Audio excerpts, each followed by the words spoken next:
जय हिंद दोस्तों, कैसे हैं आप लोग? आशा है आप लोग बहुत अच्छे होंगे। तो फ्रेंड्स, हम लोग जो एनसीईआरटी हिस्ट्री की, ठीक है, हम लोग जो है क्लास 8 जो है उसका हिस्ट्री की जो बुक है उसको हम लोग जो है टोटली जो है इसको रिवाइज कर रहे हैं। अगर इसमें आपको कोई डाउट होता है तो आप प्लीज़ कमेंट करें। और आप जो है निसंकोच आप कमेंट कर सकते हैं। आपके जो है कमेंट को ध्यान दिया जाएगा और आपके कमेंट को पूरी तरह से रिव्यू करने की कोशिश की जाएगी, ठीक है। तो हम लोग देख रहे थे इसमें जो है नील की प्रॉब्लम क्या थी नील की खेती में। तो इसमें क्या आता है कि नीच खेती की समस्याएं, ठीक है ना। आप इसका पिछले वीडियो नहीं देखे होंगे तो जरूर देख लें। जो है बगान मालिकों को निज खेती का क्षेत्रफल फैलाने में मुश्किल आ रही थी। नील की खेती केवल उपजाऊ जमीन पर की जा सकती थी। अब इसमें प्रॉब्लम क्या आती है कि जो है नील की आप खेती करेंगे तो कहाँ करेंगे? तो नील की खेती जो है अगर उपजाऊ जमीन है तभी आप कर सकते हैं उसी पर। यानी इसकी फसल कैसे होगी? तो उपजाऊ जमीन पर। ऐसी जमीनों पर आबादी पहले ही बहुत ज़्यादा थी। यहाँ वहाँ छोटे मोटे खेत ही उनके हाथ लग पाते थे। यानी किसकी बात कर रहे हैं लोग? जो है जो विदेशी लोग आए हैं और यहाँ पर अपना क्या कर रहे हैं? कॉन्ट्रैक्ट फार्मिंग कर रहे हैं, ठीक है ना। यानी जो फार्मिंग कर रहे हैं, अपना किसानी कर रहे हैं। किसकी? जो है नील की खेती की, ठीक है। तो उनको प्रॉब्लम आ रही है, वो दिया गया है। नील की खेती करने के लिए उन्हें बड़े बड़े भूखंडों की जरूरत थी, ठीक है। आपको भी पता है कि जो है आप जो है कोई बिजनेस के लिए, मतलब अपने लाभ के लिए अगर आप कृषि करना चाहते हैं तो आपको क्या चाहिए? बहुत बड़ा जो है मतलब भूखंड चाहिए, यानी भूमि का टुकड़ा चाहिए जो काफी बड़ा हो, ठीक है, छोटा छोटा ना हो, ठीक है। इस तरह की जमीनें उन्हें कहाँ से मिल सकती थी? उन्होंने जो है नील की फैक्ट्री के इर्द गिर्द पट्टे पर जमीन लेने का प्रयास किया और वहां के किसानों को हटवा दिया, ठीक है। इसके टकराव और इससे क्या हुआ? टकराव और तनाव पैदा हो जाता था। अब समस्या क्या थी? देखिए, अब ये लोग क्या कर रहे हैं? भाई भाई ये लोग कहाँ से आए हैं? ब्रिटेन से आए हैं।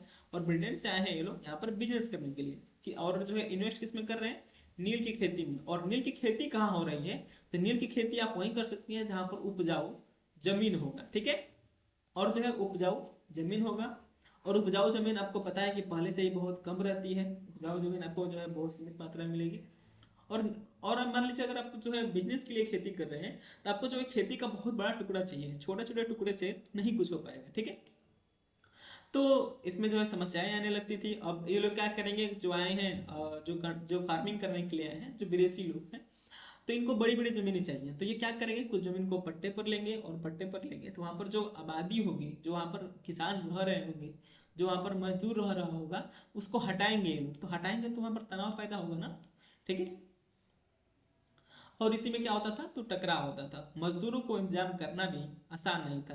यानी ये लोग जो विदेश से आए हैं इनके लिए यहाँ पर मजदूरों को इकट्ठा करना अपने काम के लिए इतना आसान नहीं था, ठीक है।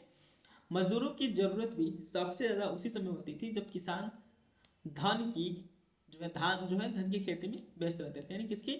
जहां पर धान होगा, शायद धान नहीं होगा, ठीक है। बड़े पैमाने पर जो है नीज खेती के लिए बहुत सारे हल बैलों की भी जरूरत होती है। अगर आप जो है नील की खेती करेंगे तो आपको किसकी जरूरत होगी? हल की और बैलों की। 1 बीघा नील की खेती के लिए 2 हल चाहिए होते थे।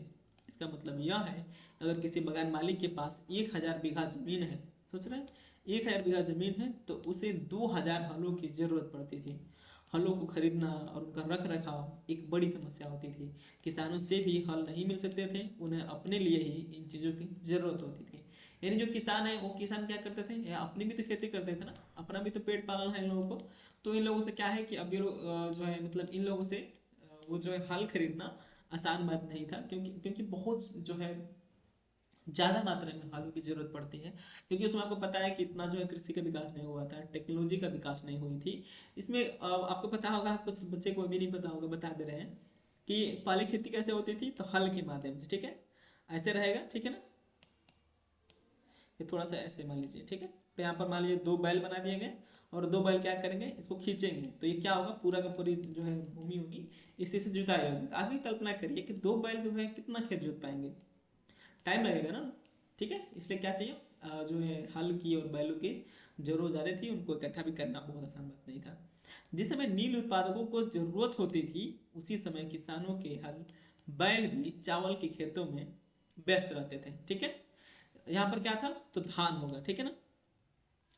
यानी ये जो है नील की खेती कब करेंगे? जब ये लोग जो है कहाँ पर बिजी रहते थे? ये लोग जो है धान की खेती में बिजी रहते थे। 19वीं सदी के आखिर तक बगान मालिक निज खेती का क्षेत्रफल फैलाने में हिचकिचाते थे। इस व्यवस्था के तहत नील की पैदावार वाली 25% से भी कम जमीन आती थी, बाकी जमीन रैयती व्यवस्था के अंतर्गत थी। और रैयत जो है, रैयती व्यवस्था क्या होती है, इसको हम लोग नेक्स्ट वीडियो में आपको जो है देखने को मिलेगा। ठीक है, इसमें इतना ही। थैंक यू, जय हिंद।